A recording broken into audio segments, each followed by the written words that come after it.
Hello everybody, and thank you for clicking on this video where today I'm going to be just giving my take on Lee Camp's comments that he made on the Second Tier podcast this week, which is a great podcast, by the way. If you've never listened to it, it's worth a watch. There's some really good stuff on there.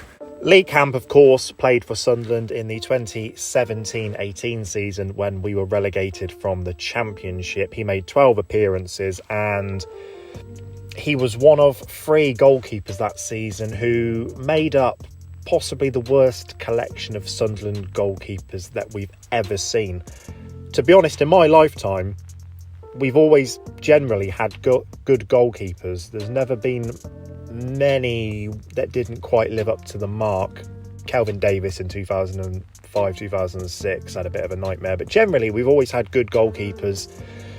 That year was pretty bad, and Lee Camp's performances, they were terrible. He has addressed them on this latest podcast. So I'm just going to read a couple of little quotes. Of course, it's a 45-minute video, so go and watch it and, listen to him for yourself. Don't take it from me. But just for the sake of my video, he said, "I got a call saying, do you want to go to Sunderland and you'll play Saturday against Ipswich?" And you sit there and think, I'm not ready for this. But your ego kicks in and your pride kicks in. I sat with Bryce and Bryce was like, well, why not? What's the worst that can happen? Unfortunately, the worst did. I'm standing in the tunnel at the Stadium of Light and you're thinking, wow, Jesus, what am I doing here? And it went downhill pretty quick from there. He then goes on to say, it's a shame because the fans deserve better. Deserve better because they're great fans. I know they hate me and they think I'm crap, which the evidence is there to suggest that I was. Yeah, just that last bit about the fans hating him. To be honest, I don't know any Sunderland fans that hate Lee Camp. I know for a fact that I don't. I find the start quote fascinating. He says that he knew that he wasn't ready. And if anyone who watched Lee Camp that season, it was quite clear that he just wasn't quite fit. And I think it has come out in the intervening years that he had a bad back.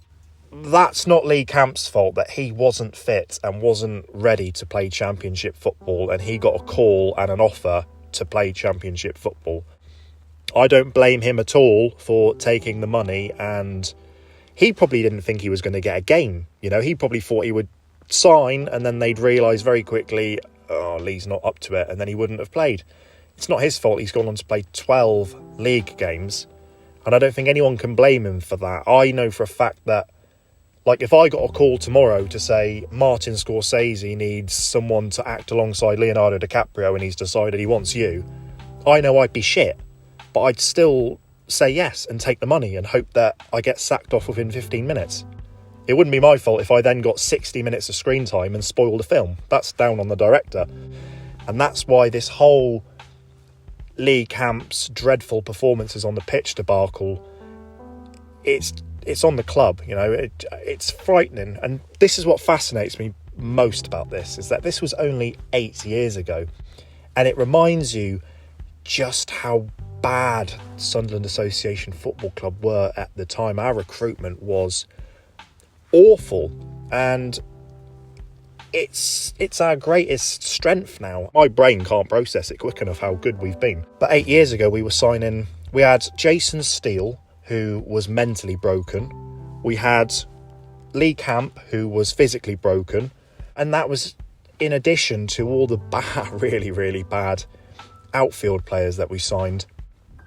I still have nightmares about James Vaughan. I have total respect for Lee Camp for his honesty. He didn't have to come out and say any of this, so fair play to him for that. It's an unbelievable reminder of just where we were 8 years ago and how, like Lee Camp says in the podcast, Sunderland needed to bottom out, and we did.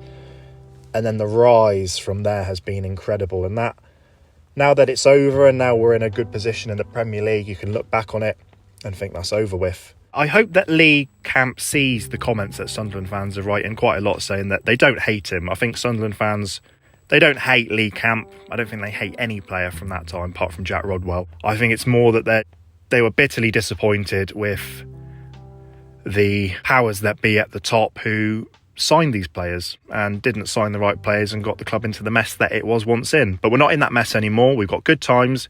We've got Fulham away on Saturday. I'm going to be there and I'll be doing one of my videos. So I'm looking forward to that. I'll see you then.